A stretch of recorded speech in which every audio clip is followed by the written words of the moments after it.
ठेवा, गडबड गोंधळ करू नका. अर्ध्या तासाचं प्रवचन असतं. शांत चित्तानं एका जीवनात आमूलाग्र बदल होतो. आणि रेकॉर्डिंग माध्यम करणारे जे आहेत सर्वांना विनंती आहे की तुमच्यामुळे मला डिस्टर्ब होणार नाही याची काळजी घ्या.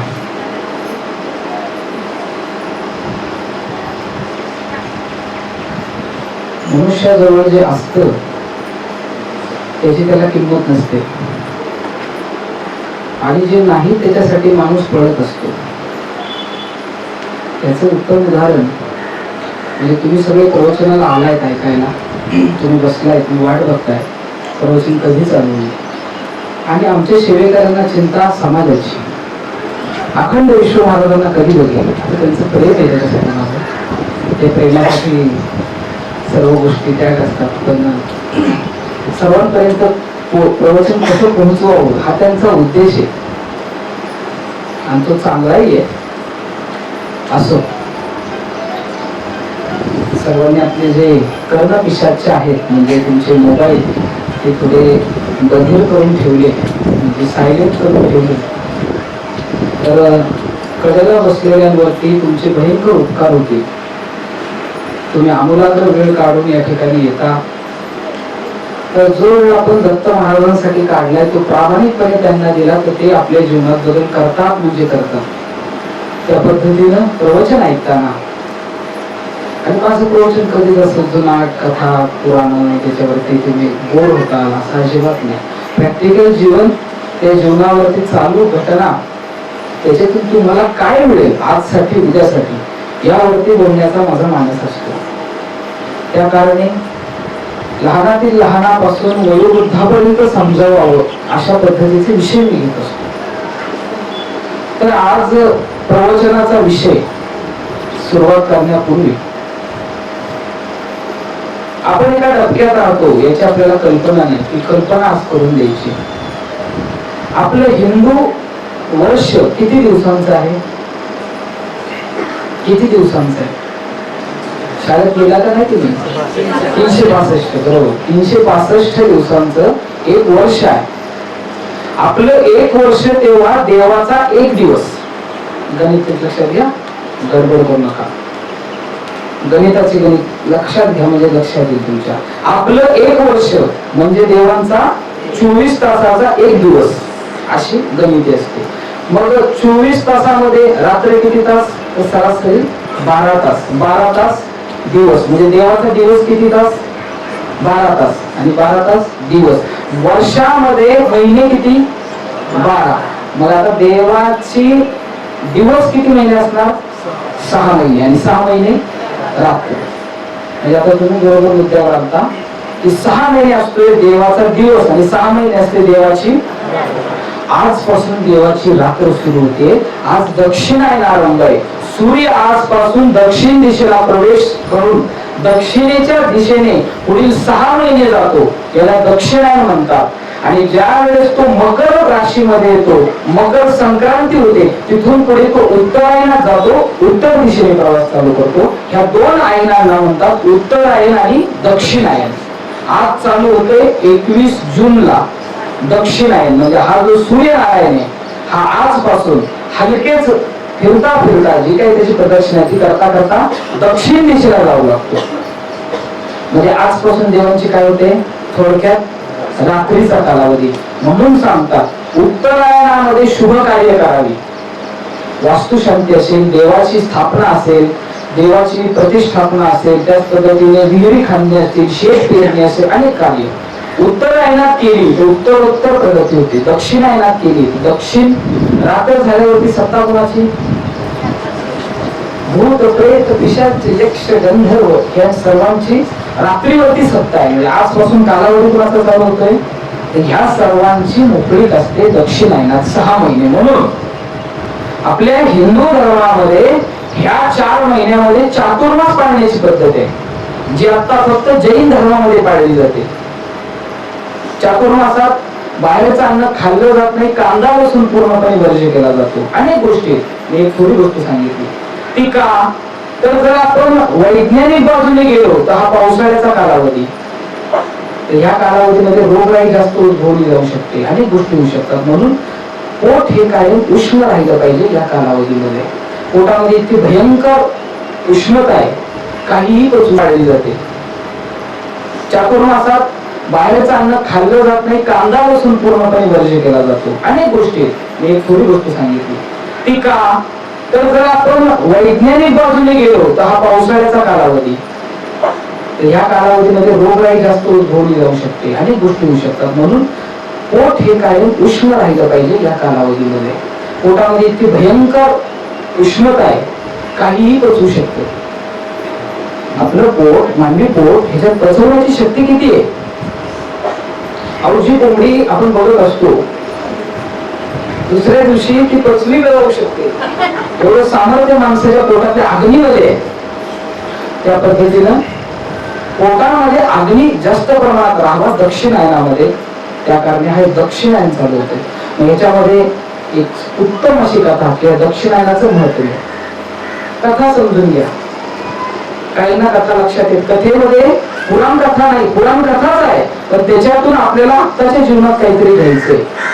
आणि कानामागे टाकू नका. जसं अनेक वेळा सांगून फोन बंद करा, काहींचा फोन वाचतो म्हणजे काय, पूर्णपणे दुर्लक्ष आहे, पूर्णपणे धनिष्ठपणे देत आलेले, हा विषय झाला. मग आपलं लक्ष जर आपल्याला केंद्रित करायचंय, त्या पद्धतीनं आपण त्या सिरियसनेसने ते देवतेला पाहिलं पाहिजे. कुठल्याही क्षेत्रात जा, तिथं जर एकाग्रता नसेल तर तुमचं सर्व गोष्टी व्यर्थ होऊन जातात. सर्वांना माहिती आहे महाभारताचं युद्ध झालं. महाभारताचं युद्ध झालं. महाभारतामध्ये किती सेना मिली देवाची?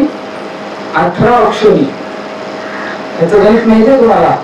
100, 1000, लक्ष, दशलक्ष, कोटी, दशकोटी, महाकोटी, पद्म, खर्व, असं ते करत करत करत अश्वभुनी शेवटी त्यात 18.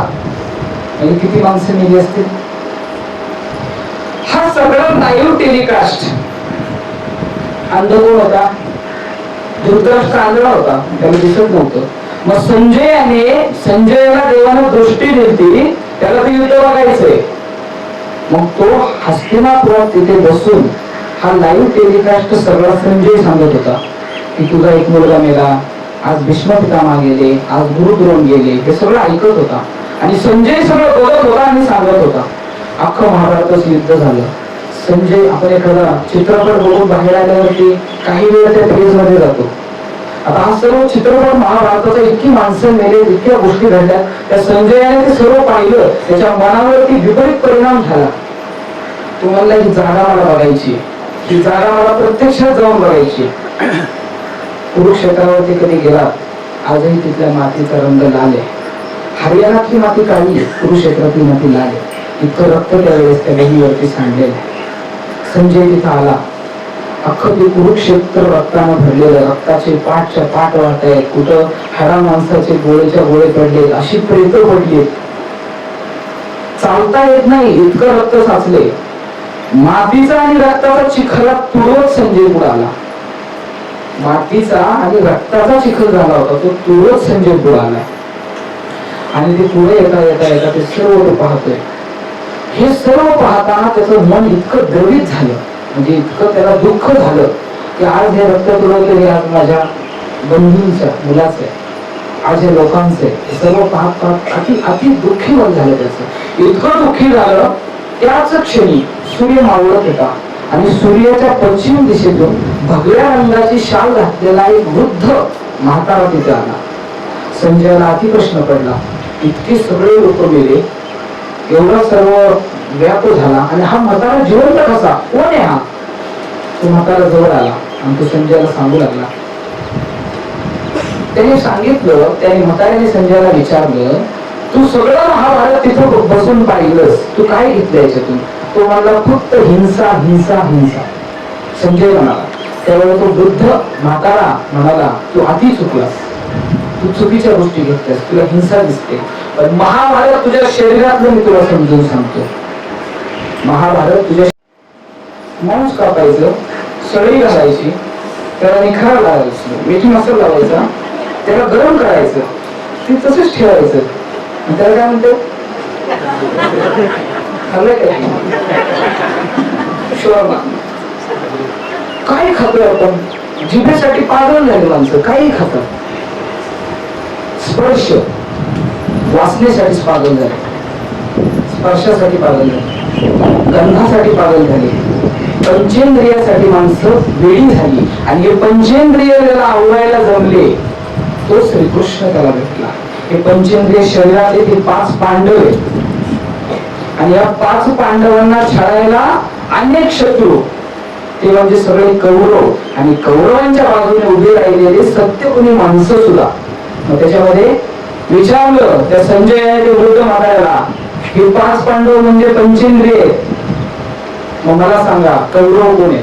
ते म्हणाले हेच हेवा, दावा, मत्सर, एखाद्याच्या बद्दल बघून आपल्याला जलन होणं, एखाद्याची संपत्ती बघून जलन होणं, हे सर्व जे दुर्गुण आहे ते 100 कौरव आहेत. मग तो संजय होता, तो काय आयरा गायला नव्हता. तो म्हणला मग द्रोणाचार्य आणि भीष्माचार्य कोण आहेत? द्रोणाचार्य भीष्माचार्य तर सद्गुणी माणसं होती, अखंड परमार्थ केला, अखंड त्यांनी त्या हस्तिनापुराचं रक्षण केले, हे कोण होते? हे शरीरातले कोण आहेत? तर मग त्या वृद्ध म्हाताऱ्याने उत्तर दिलं, परिस्थितीचं ओझ अंगावरती घेऊन ज्यावेळेस संसारिक माणूस दबला जातो ती परिस्थिती म्हणजे भीष्माचार्य आणि द्रोणाचार्य. संसारातून बाहेर पडायचंय तर आता पडताच येत नाही, एवढा पंचेंद्रियांवरती संसाराचा इफेक्ट झालाय. हे दोघं द्रोणाचार्य, भीष्माचार्य. कर्ण कोण आहे? तुझ्या मनातली इच्छा करणे, ज्या इच्छेसाठी सर्व गोष्टी घडल्या. द्रौपदी कोण आहे? द्रौपदी म्हणजे तुझ्यातली असलेली भक्ती द्रौपदी.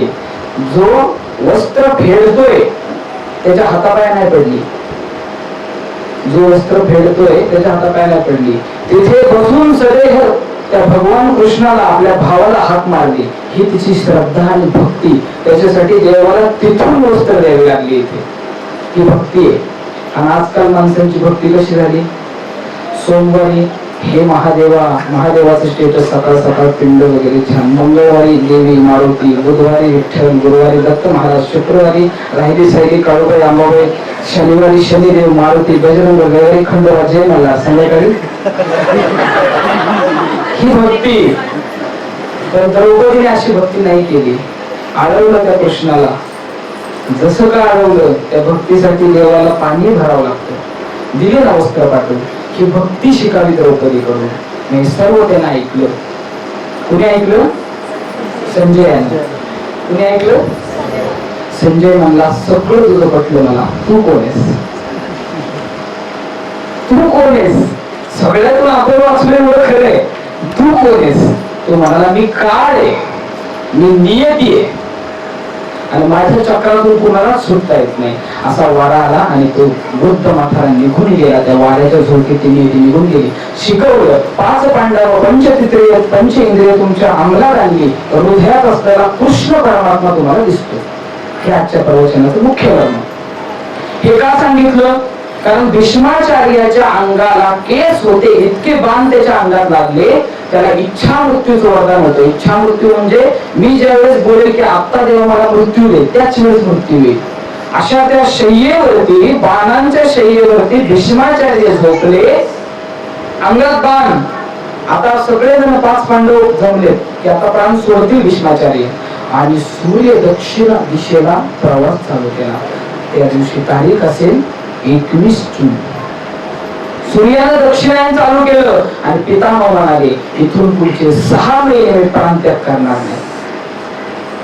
म्हणजे भीष्म पितामहांनी आपला जीव 6 महिने त्या शय्यकंटकावरती रोखून धरला. इतकं महत्व दक्षिणायन उत्तरायण काळामध्ये दिलंय. दक्षिणायनात जर मृत्यू झाला आत्म्याला सद्गती मिळत नाही असं सांगितलं जातं.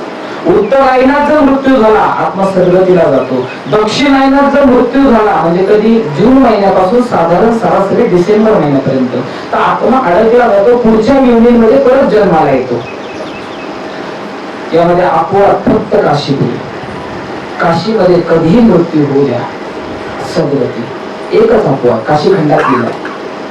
बाकी उत्तरायण आणि दक्षिणायनाचा इतका प्रभाव होता, त्या कारणे दक्षिण दिशेला आज सूर्य जातोय. आपण काय केलं पाहिजे? दक्षिण दिशेचा राजा हा आहे यम. यमाचा भाऊ हा मागच्या प्रवचनात जे होते त्यांना तो कमी. यमाचा भाऊ शनी. ह्या दक्षिण दिशेला नाईट वर्कर्स. नीट लक्षात करा, दिवसाच्या देवांचं सगळं करतोय आपण, पण आता रात्री जो फिरतोय, रात्री कुणाची गाडी फिरते हो? नाही, लाल दिवा लावून कोणाची गाडी फिरते? पोलिसांची पेट्रोलिंगची गाडी फिरते. त्याला क्षेत्रपाल म्हणायचे पूर्वी. क्षेत्रपाल म्हणजे काळ भैरव, आणि या काळ भैरवाची मूर्ती बसवण्याला दक्षिणायन लागते. आणि या काळ भैरवाची उपासना दक्षिणायनात जास्त केली जाते. म्हणून भैरवनाथ ज्यांना कुलदैवत आहे, भैरीनाथ ज्यांना आहे, श्रीनाथ ज्यांना आहे, मस्कोबा ज्यांना आहे, या सर्वांसाठी इथून पुढचे 6 महिने त्यांची सेवा करावी आणि त्यांच्या सेवेत राहावं. आपल्या केसालाही धक्का लागत नाही, कारण भैरवनाथ हे रात्री फिरणारं दैवत आहे. मी मागेही सांगितलं, दिवसाच्या शेवटच्या प्रहरामध्ये 7व्या आणि 8व्या प्रहरामध्ये भैरवाची सवारी निघते. त्यामुळे बघा, भैरवाचं वाहन कोण? कुत्रा, श्वान हा महाराज सोबत असतो, आणि काळा घोडा आणि कुत्रा. तर बघा, तुम्ही रस्त्यावरून रात्री जाताना श्वान असतं का नाही? ते दिवसा झोपतो, रात्रीच त्याच्या जवळची सवारी येणार असते, ते जर जागावंच लागतं. तुमच्या गाडी मागे तुम्हाला अनुभव असेल, कधी कधी कुत्र लागतो. बऱ्याच लोकांना असेल, मलाही आहे. त्याचं कारण तुम्हाला माहिती आहे का? ज्या वेळेस आपल्याला इथून पुण्याला जायचंय, चालत जायला किती वेळ लागेल? चालत जायला 7-8 तास लागतील. ते पण कसं ऍक्टर वारकरी चालणार असेल तर, आमच्यासारखं पोट वाढणारे महाराज असतील त्यांना पण 12-13 तास लागतील. त्याच्यानंतर हा जो काळ आहे, हा काळ कुणी कापून काढला? काळावरती सत्ता कुणी केली? त्या गाडीने. इथून तुम्ही 1 तासात पुण्याला जाऊ शकता गाडीमध्ये बसलात तर. मग काळाचं गणित बिघडवलं कुणी? वाहनाने. मग हे गणित बिघडवलं, मग चालत गेला तर धोका कमी आहे, आणि गाडीत गेला आणि आला एखादा टेम्पोवाला जोरात अंगावर, मृत्यू होऊ शकतो. ह्या मृत्यूचं भय कायम पाठीवर घेऊन आपण फिरतोय. म्हणून ते श्वान त्याची सावधानगी देतं की तू गाडी जास्त पळवू नको, नाहीतर काळाचा घाला तुझ्यावर बसल्याशिवाय राहणार नाही. अहो, हा पंचतत्व, हा निसर्गच इतकं शिकवतो, पण माणसाने त्याचे कान आणि डोळे बंद करून घेतले, त्याला कुठल्या गोष्टीचा अर्थच कळेल. मग हे श्वान सुद्धा शिकवते गाडी सावकाश चालू. एवढं याच्या माझं तत्व आहे. सांगण्याचं तात्पर्य, आजपासून दक्षिणायन चालू होतं. दक्षिणायनामध्ये शक्यतो शुभ कार्य करत नाही, परंतु ज्याची भैरवावरती श्रद्धा आहे, भैरवावरती विश्वास आहे, त्याने त्या देवाच्या शरण जाऊन दक्षिणायनावर उत्तम पद्धतीने कार्य करावं. सांगण्याचं तात्पर्य, दक्षिणायन माझं संपलं, मी वळतो वटपौर्णिमेकडे. उद्या वटपौर्णिमा आहे. 3 दिवस वडाच्या झाडाची पूजा करून उद्या त्याला सूत्र बांधण्याची प्रथा असते. पूजा चालू करतात प्रदोषच्या दिवशी, म्हणजे काल प्रदोष, चतुर्दशी आणि उद्या पौर्णिमा. 3 दिवस वड मुलीपाशी बसून वडाची पूजा करावी व 3ऱ्या दिवशी संकल्पाचा धागा त्याला बांधावा, जेणेकरून 7 जन्म आम्हाला तोच वड लावा. अशी वट सावित्रीची मुख्य कथा, ज्याच्यामध्ये आता वेगळं स्वरूप आलं. आता सिटीमध्ये तर काय झालं, वडची फांदीच तोडून आणायची, कुंडीत खवायची, त्याला येणे मारायची. आता ती सुटणार, ते काय येणार आहे थोडीच, दुसऱ्या दिवशी फेकून द्यायचं. मग तुम्ही वडाची पूजा करताय का अपमान करताय? किती महिलांनी वटपौर्णिमेला 2 वड लावले? तुमच्याकडून लावले असेल तर आपण सत्कार करू त्यांचा. वा वा, 1, 2, 3 तुमच्या ठिकाणी नारळ. लोणीतले आहे तुम्ही? हा, लोणी भक्तीमय वातावरण आहे, त्यामुळे लोणीमध्ये रामदर आहे. तिथे धुंदी तत्सत बाबा नावाचे महान संत होऊन गेले, महान विभूतीचे पाय लागले. तुम्ही जर आज जरी गेलात तर वटपौर्णिमेला उद्या तिथं उत्सव आहे धुंदी बाबांचा. आज किती संन्यासी तिथं गोळा झाले, जाऊन बघा. गुजरात वरून संन्यासी येतात लोणीमध्ये, माहितीये का? गुजरात मधून लोणी मधल्या रामदरात माणसं येतात. जुना दत्त आखाडा 1008 महंतांची समाधी आहे रामदयामध्ये. तुझं आहे, तुझं पाशी करून तुझं आगा तुझं, परंतु त्या पूजनीय गावातून असल्यामुळे संस्कार उत्तम आहे, त्या कारणे त्यांनी वड लावले. सांगण्याचं तात्पर्य, वडाची पूजा करायची, वडाला ओरबडायचं नाहीये. पद्धतीने लक्षात घ्या. मिळत नाही ना वड, एक पाटी घ्या, त्याच्या वडाचं चित्र काढा, पाया पडा. तुमचाही म्हणजे काय होईल, परमार्थ साध्य होईल. वडाची फांदी तोडून आणून ती लावून साध्य काहीच होणार नाही. झालं तर काय होईल, तर नुकसान होईल, पंचमहाभूताचं. थोडं परिस्थितीनुसार बदलायला शिका.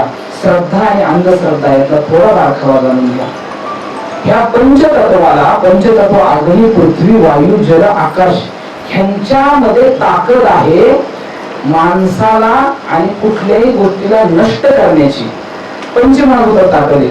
म्हणून माणसाला मृत्यूनंतर काय केलं जातं, हिंदू धर्मात जाळलं जातं, मुस्लिम धर्मात पुरलं जातं, अन्य वेगवेगळ्या धर्मात गिधडाला खायला टाकलं जातं. असे वेगवेगळे कोणाकोणाची प्रथा आहे. पंचभूत अग्नी, पृथ्वी, वायू, जल, आकाश, पाचच तत्व तुम्हाला मुक्त करू शकतात. मग आता थोडं काळानुसार बदलायला शिका. थोडं काळानुसार बदला. ती जी रक्षा आहे, माणूस मेल्यानंतर तुम्ही काय करता, जाळता. जाळल्यानंतर राख. राख काय सांगितली, काय सांगितली, गंगा नदीमध्ये प्रवाहित करा. आपल्या घरातला कोणी व्यक्ती गेला, त्याची राख आणली, एक ग्लासभर पाणी घेतलं, त्या पाण्यामध्ये ती राख टाकली, तुम्ही पिताल का? बापाची पिताल का, आईची पिताल का, बायकोची पिताल? मग कशा लोकांच्या पाण्यात टाकता, का टाकता पाण्यात? अहो, ज्या वेळेस तो नियम लिहिला त्यावेळेस गंगा हिमालयातून खळखळ वाहत होती. आज वाहते का गंगा? मग जर आज गंगा वाहत नाही तर पंचतत्वातलं कुठलं तत्व वापरलं पाहिजे, तर भूमी तत्व वापरलं पाहिजे. पुराणा लावा नाही झाड, काय होणार आहे? त्या हे गोष्टी बदला. का बदला? हे बदलल्या पाहिजे, नाही तर तुमचाही भीष्माचार्य झाल्याशिवाय राहणार नाही. परिस्थितीनुसार बदलणं गरजेचं आहे, नाहीतर भावाच्या मुलांकडून अंगात बाण लावून घ्यायला लागतील. हे आता जे विधान केलं की तुमच्या घराची रक्षा जमिनीत गाडा, हे असंच केलेलं विधान नाही, याला प्रमाण देतो. गुरु, आपले जे गुरु आहेत त्यांचं स्थान काय सांगितलं जीवनात? अहो, शरीराच्या चमड्याचे कातडे करून गुरुला घातले तरी त्याचं ऋण फिटू शकत नाही. आणि ह्याच गुरुवरती बाण मारायला लावणारे श्रीकृष्ण परमात्मा तुम्हाला दिसले नाही? द्रोणाचार्यांना बाण मारले नाहीत पांडवांनी? शिकले कोणाकडून होते? मग त्याच गुरुवरती कस काय बाण मारले? ज्या वेळेस पंचमहाभूताच्या विरोधात एखादा जातो, एखाद्या तडतडाट घेतो, त्याच्या बाजूने जरी तुम्ही उभा राहिला तरी तुम्ही उत्तम असून सुद्धा बाण खाण्याची तयारी ठेवा. त्यावेळेस श्रीकृष्ण परमात्म्यानं न्याय केला का? तो म्हणाला तुमचे गुरु महाराज आहेत, नका मारू. न्यायच होता. असत्याच्या बाजूने उभा राहिलाय, तुला मृत्यू यावाच लागणार. त्यावेळेस कृष्णाने नियम बदलला. मग आपण नियम नाही बदलू शकत. का नाही? का बदलायचा? पाणी थांबले, गंगेचा पाण्याचा प्रवाह कमी झालाय, त्या कारणे बदलायचा. जर त्यासारखी गंगा असती तर आपण निश्चित केलं असतं. वटपौर्णिमेच्या दिवशी जो वड लावला ताती उत्तम वड होईल, त्या वडाची पूजा करा. त्याच्या मुळामध्ये ब्रह्मदेवाचा, विष्णुदेवाचा, शिवशंकराचा वास आहे, त्याची पूजा करा. तुम्हाला वटवृक्ष देवता प्रसन्न होईल. अगदी नाही मिळालं तर अंतःकरणापासून देवघरात बसा, वडाचं स्मरण करा. जन्मोजन्मी ते काय असं बोलायचं तर बोला, तसं बोलायचं रामकृष्ण हरी, जाऊच नका वडाला. तो वड दोरा तुम्ही पण त्रास देऊ नका, निसर्गाला छळू नका. परवा अशीच गंमत झाली. एका व्यक्तीची पत्रिका पाहत असताना, साधारण फेब्रुवारीतली घटना, तर ज्यावेळेस मी बसलो होतो त्यावेळेस माझ्या लक्षात आलं की शनिदेवाची ह्याच्यावरती 7.5ची प्रभाव चालू आहे. तुम्ही त्याला काय म्हणाल? त्याला नोकरी नव्हती. त्याला नोकरी नव्हती, नोकरी नव्हती. नोकरीसाठी आला होता. देवकृपेने त्याला एका इंटरव्ह्यूला जायचं होतं. इंटरव्ह्यूला जायचं होतं सकाळी 9 वाजता. त्या कारणे तो माझ्याकडे आदल्या दिवशी आला, शुक्रवारी. त्याला मी म्हणाल तुला आधीच 7.5, त्यामध्ये तुझे रास नाही सांगत. आणि त्यामध्ये उद्या शनिवार आहे, तर तू असं कर, पहाटे 5ला उठ, हनुमान चालीसा वाच आणि त्याच्यानंतर लवकर निघ. कारण त्याच्या घरापासून इंटरव्ह्यूला जायचं अंतर होतं 1.5 तासाचं. त्याला मी काय बोललो, शनिदेव आहे, तू लवकर उठ, हनुमान चालीसा वाच, का थोडं पॉझिटिव्ह वाटेल, आणि त्याच्यानंतर जा.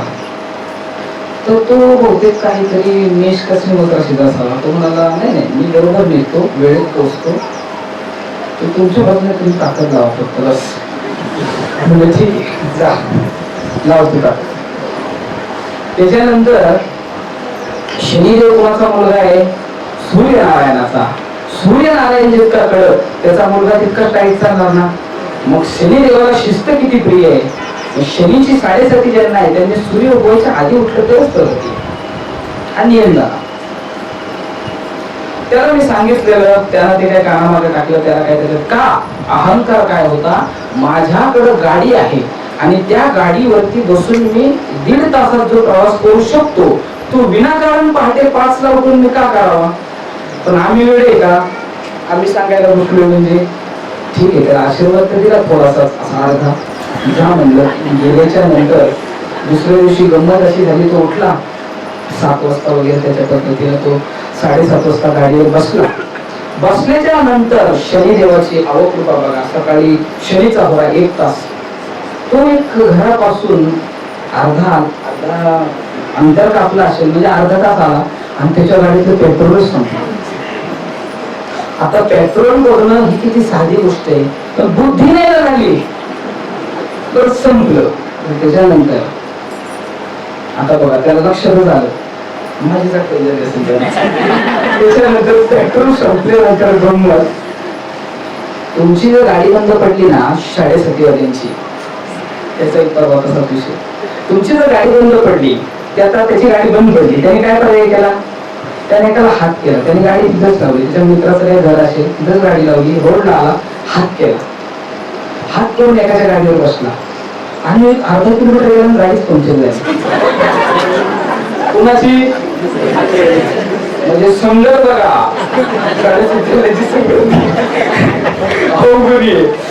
तुमची गाडी जर बंद, पेट्रोल संपलंय ना 7:30 चालू आहे ना, गाडी ढकलतच न्यायची, लिफ्ट पण मागायची नाही. शरीरात तुम्हाला चालवायचंय चाल, तुझा घाम गळू दे त्याशिवाय मी तुला देऊ शकत नाही. ते माझ्या तत्वावरच नाही तर तुझा घाम पडल्याशिवाय मी पैसा देऊ शकत नाही तुला. शनीचं तत्व, मग तो वैचारिक असू दे, बौद्धिक असू दे, शारीरिक असू दे, घाम पडणं गरजेचं. ती गाडी बंद पडली म्हणजे हे आपलं झालं ते झालं. तेवढ्यात गंमत अशी झाली, पाऊसच आला, पाऊस आला, अवकाळी पाऊस. अशा पद्धतीने त्याचा तो सगळा प्लॅन फसला. तो 10:30-11 तिथं पोहोचला. त्याचा काही इंटरव्ह्यू देऊ कृपेने झालाच नाही. याच्यातून आपण काय शिकावं, याच्यातून आपण हे शिकावं, आपण काम करताना जर आपल्यावरती आता जे कोणी मानतो, कोणी शनी मानतो, कोणी 7:30 मानतो, कोणी न मानतो, तुमच्या मान्य न मान्याने देवाचं अस्तित्व कधी नष्ट होत नसतं. तो त्याचं काम करणार आहे, तो ग्रह त्याचं काम करणार आहे, ते फलित अशा पद्धतीने होणार आहे. आता या सगळ्याला प्रमाणे गाडीतलं जे पेट्रोल आहे, हे पेट्रोल येतं भूमीच्या गर्भातून. भूमीच्या गर्भातून पेट्रोल येतं, ते सुद्धा शनीच्याच अंडर असतं, कारण जमिनीचा गर्भगृह हा शनीच्या अधिपत्याखाली चालतो. गाडीच्या टायरात जो खिळा घुसला ते लोखंड, ते सुद्धा येतं शनीच्याच गर्भातून. म्हणजे सगळ्याला कारणीभूत तोच महाराजच येत ना, शनी महाराजच येत ना. मग उठला असता, सकाळी वाचली असते हनुमान चालीसा, माझ्या वेळेचं ऐकलं असतं तर नसतं तुला उत्तम असा इंटरव्ह्यू झाला. भले त्या हनुमान चालीसेचा तुला फायदा हो ना हो, तुझ्या श्रद्धेचा भाग आहे, पण तू लवकर तरी गेला असता. म्हणजे माणसाची ऐकण्याची भूमिका शून्य झाली, पुढच्या वरचा विश्वास, शास्त्रावरचा विश्वास शून्य झाला. त्या पद्धतीनं एक सांगण्याचं तात्पर्य, ज्यावेळेस आपल्या जीवनामध्ये असे काही खराब कालवाही चालू असतो त्यावेळेस आपल्याला खूप शिकायला भेटतं. खरं म्हणजे खूप शिकायला भेटतं. माणसांचे रंग कळतात, माणसं कळतात, समाज कळतो, घर कळतं, नातेवाईक कळतात, मित्र कळतात, सगळ्यांचे सगळे चेहरे लक्षात येतात. ते शिकून माणसानं परमात्म्यावर लक्ष ठेवून पुढे जावं आणि काम करत राहावं, काम करत राहावं. काम करा, काम केल्याशिवाय काय उपयोग होणार नाही. कर्म हाच धर्म, हेच मी इथून सांगतो. जो काही करत नाही त्याला मी आशीर्वाद देत नाही, देऊ शकत नाही, काही देऊन करणार. आणि मुळामध्ये सगळे देण्यापेक्षा स्वतः काम करा. आता मागच्या 2 गुरुवार मागे हे आपलं सभागृह, या सभागृहाच्या समोर चपला असतात, या सभागृहाच्या समोर चपला असतात.